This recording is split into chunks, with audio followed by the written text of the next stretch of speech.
Hi, it's Steven McCoy, and I have teamed up with the U.S. Vote Foundation as the voting champion. I'm so excited, and our mission is to ensure that all disabled individuals know our rights to the voting polls. It is essential to our community to know that there are many pathways to the ballot. You can log on to our website, usvotefoundation.org. That's right.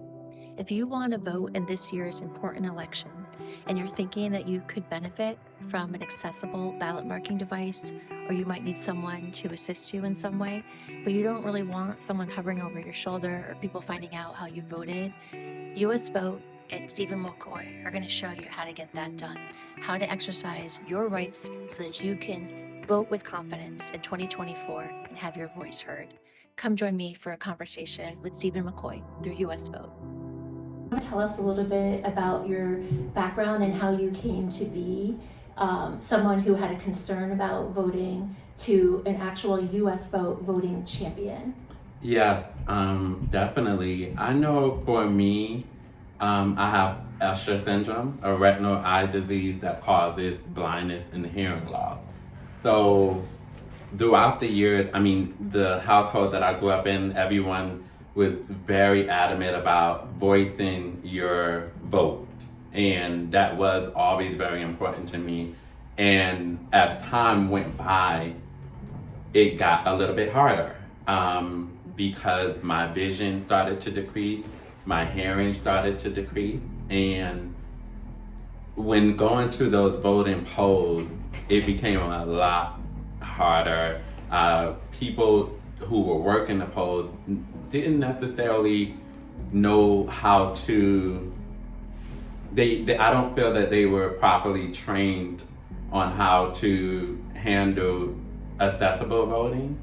You know, even just maybe yelling out loud that, hey, this guy, he can't see, you know, those sorts of things. Yeah. And in those moments when you're voting, there's already so many emotions behind voicing your vote, but you also just want to remain very low key and very private when going to the polls. So it just became a bit difficult, you know, and last year it was time for me to vote. And this was the first time ever that I skipped out on voting due to that experience of them not knowing how to handle me not feeling comfortable enough and me feeling that I might have been an inconvenience to others that were working the polls.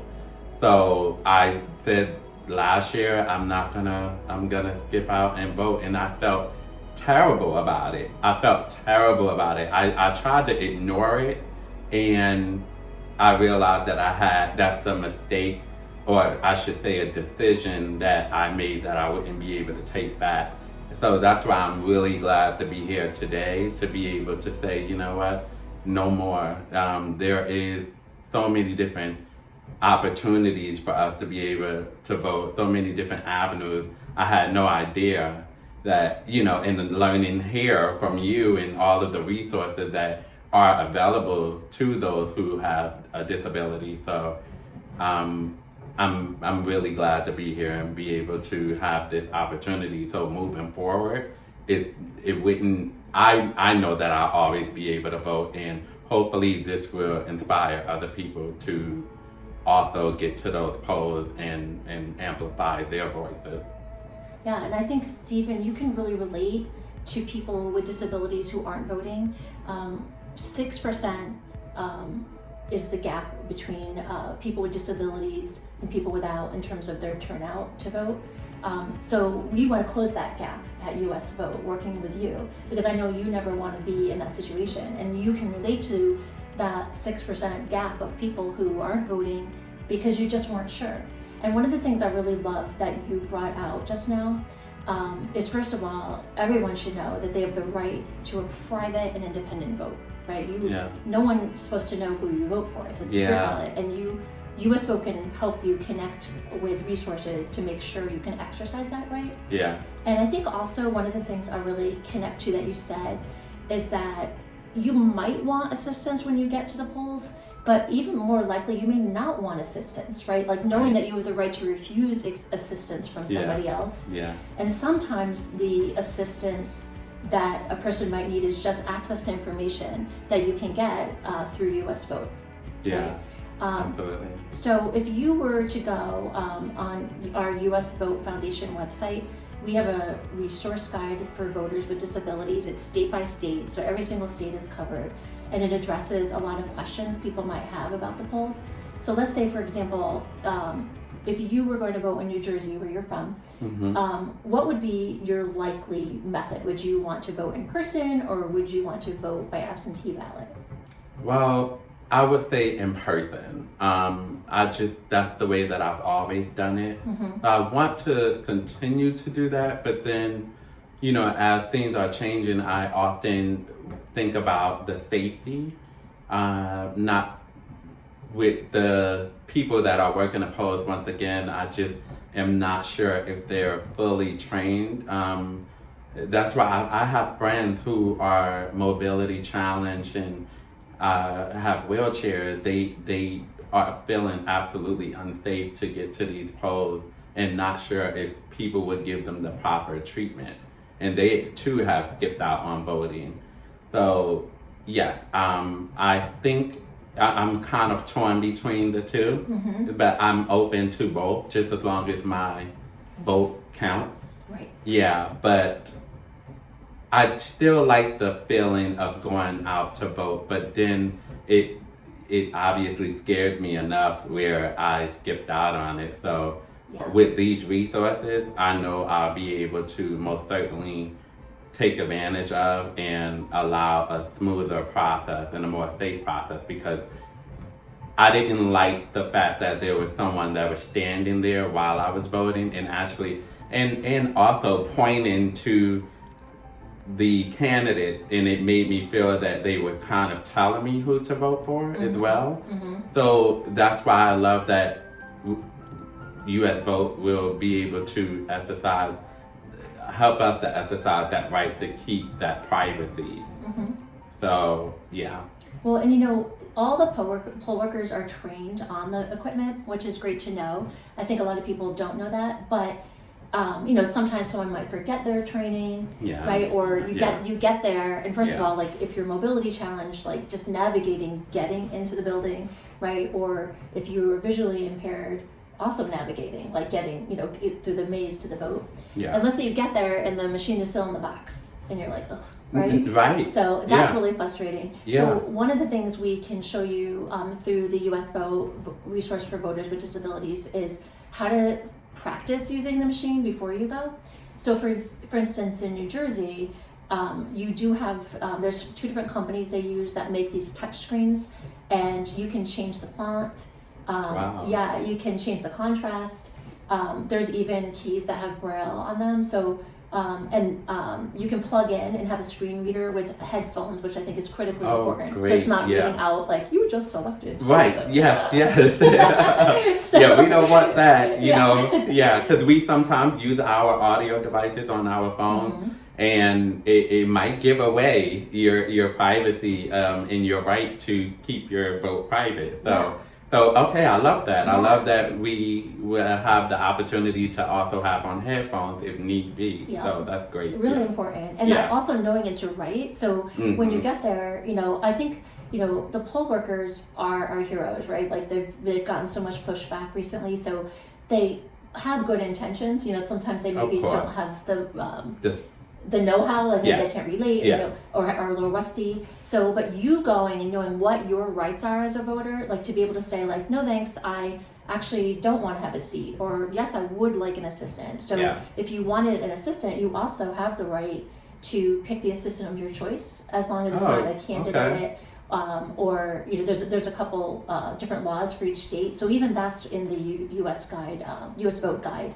To show you like who you can use as a personal assistant, and knowing that, like, let's say you were sitting there and you felt like someone was a little too close by, or you were concerned that they could hear for some reason, you can like confidently let them know that you're aware of what your rights are, and maybe they need that refresher. And I'll be honest, I don't think I knew with my Right? Who would know? How would you know? Yeah. Right? Yeah. Yeah, and that's the reason, like, that's what we want to combat is like to make sure your voice is heard. If you know what your rights are and you're familiar with the process before you get there, that's huge. Yeah, absolutely. It's totally a game changer because, I mean, I feel had I known that I would have that access to do that, I would have been able to calm my nerves to be able to get up and leave my home and vote. So absolutely, there's not enough messages out there that. That's what you're here for. Well,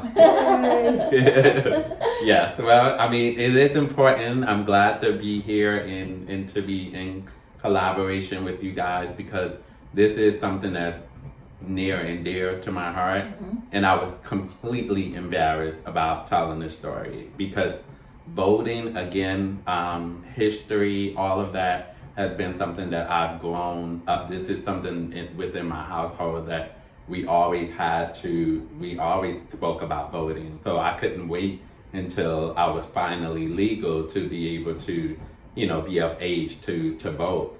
And I never thought I would ever miss out on a vote.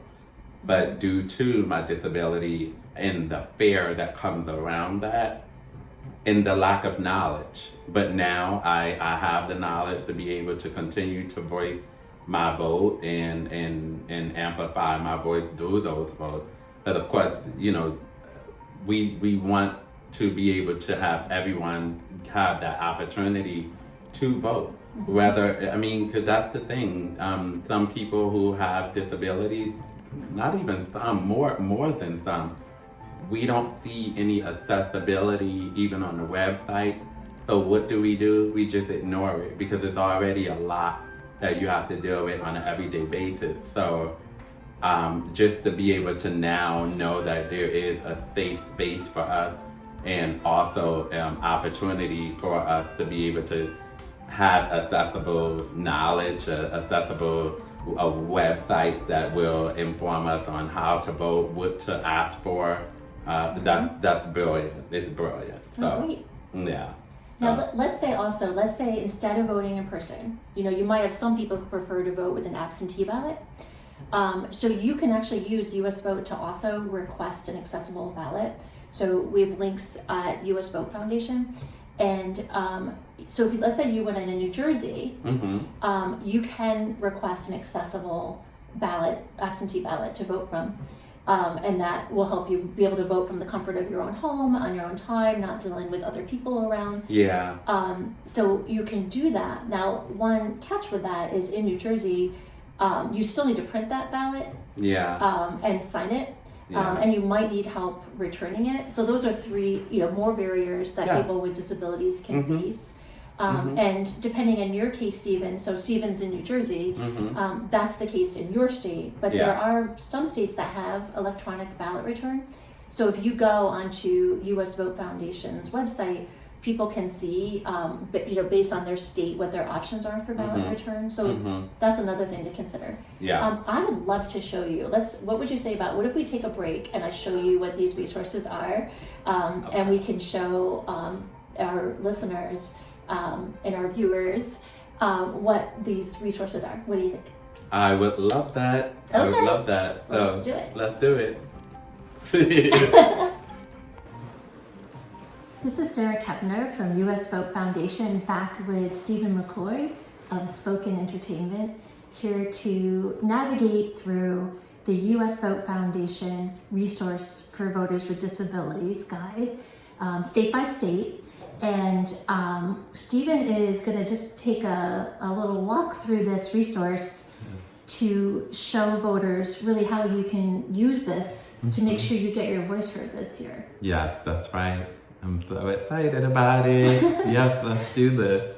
All right, so the first thing Steven's going to notice is going to be down in the right-hand corner, there's a blue circle with a person in it, the accessibility tool. Yeah. And so you can access accommodations like a screen reader, you can control the contrast, you can make bigger text or change the spacing, hide images even. There's lots of different things you can use on there. What are you most likely to use when you come on this type of website? Well, I like to have the font just be just a little bit bigger. That's definitely something. And sometimes if something is too wordy, I might just go ahead and do the screen reader, which is something that I've recently just started doing more of. Yeah, so, and it helps out a lot because sometimes us as deafblind individuals or even just deaf or blind, whatever it is, sometimes it just can be a bit overwhelming for the eyes. So I think these are incredible features here. So yeah. So that, I think that can be helpful to get in the first place. Oh, for sure. Why did I not know about this? This is great. Well, and you know, not all websites have them. So like, you know, you have to look and see if they're on there. And sometimes people are going to have their own screen reading technology that they have, you know, on their computer anyway, but it's super helpful when it's on the website. Oh, so helpful. Yeah. So when you go on the website, now Steven, you are from New Jersey, right? So you could click on any state at all, but we're going to go over to New Jersey, and we're just going to identify what the main topics are that you would find for any state in this guide. So I'll just let you know there's 7 of them on here. We've got your rights is one of them, what the rules of assistance are, how absentee ballots can be made accessible if you have a print disability, the accommodations you can expect if you vote in person, how to prepare to use the equipment ahead of time. And then also really importantly, if you have a problem while you're voting related to your disability, who is your go-to person? And then finally, just some more resources that can help people if there are problems. So what I wanted to ask you, Steven, is if you, let's say that you were a first-time voter, right? Like someone had the same experience you had last time where you really cherish your right to vote, you want to be heard, you were reluctant to go. Yeah. And this time you're like, I'm not missing 2024, right? Yeah. And so you want to get out there armed with information ahead of time. If you were to look at this guide, what would you say as a voter who was reluctant last time to go? Where would you start on this? What do you think would be most useful for our listeners and viewers to go into on this website?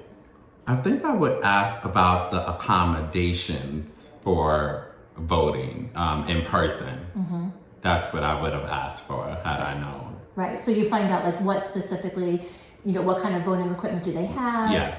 And also even like, you know, do they have curbside voting, that kind of thing? Because some states have it, some don't. Yeah. The other thing is some of them had it in 2020 because of COVID and then they took it away. Yeah, I remember that. I remember when that happened. Yeah. So all right, let's just click on that one, and we won't go through all of these, but let's look at this, and then we'll have you go through this off screen. Let's see, how can I? Oops, that's the wrong one. Accommodations. So in New Jersey, you could see it goes into the minimum compliance standards that you have by federal law. It gets into like if you have an issue standing in line, if you have a mobility issue, if you can be asked to be moved to the front of the line. You can have your place held, you can get a chair, that type of thing. Yeah. And then notice also, I think this is most important in your situation, is that you do get to have the accessible ballot marking device at all polling places so that you can exercise your guaranteed right to vote privately and independently. Yeah, that's great. All right, so Steven and I are gonna go kind of, we'll walk through this resource together. And then when we come back from our next break, Steven's going to let you know his top 3 takeaways from the US Vote Foundation website, whether it's the resource for voters with disabilities or some of our other voting tools, so that you make sure you do not miss out on voting in 2024. Yeah. Right? That's right. I'm so excited about this. I love it. Hey guys, it's Steven McCoy, and my top 3 things as a voting champion are logging on to usvotefoundation.org and finding that there are accommodations there for me to be able to use while voting and voicing and amplifying my voice. If those accommodations are not at the ballot, I have a number that is provided on the website that will link me to attorneys that will take care of that. And also, I get to have someone that can come with me to assist me of my choice to make my vote count. So those are my top 3 things. Those are 3 great takeaways, Steven. Thank you so much. If you didn't have your questions or concerns addressed today, head on over to US Vote Foundation, look at our FAQs, check out our help desk. You can get individualized answers to any concern or situation you might be trying to overcome. You can also head to us.vote for the Your Eligible Situations Yes campaign to see how people are overcoming barriers to voting and to make sure that you have your voice heard in 2024. Yeah, so I'm very excited about that. Let's do it. Are you ready? Let's go.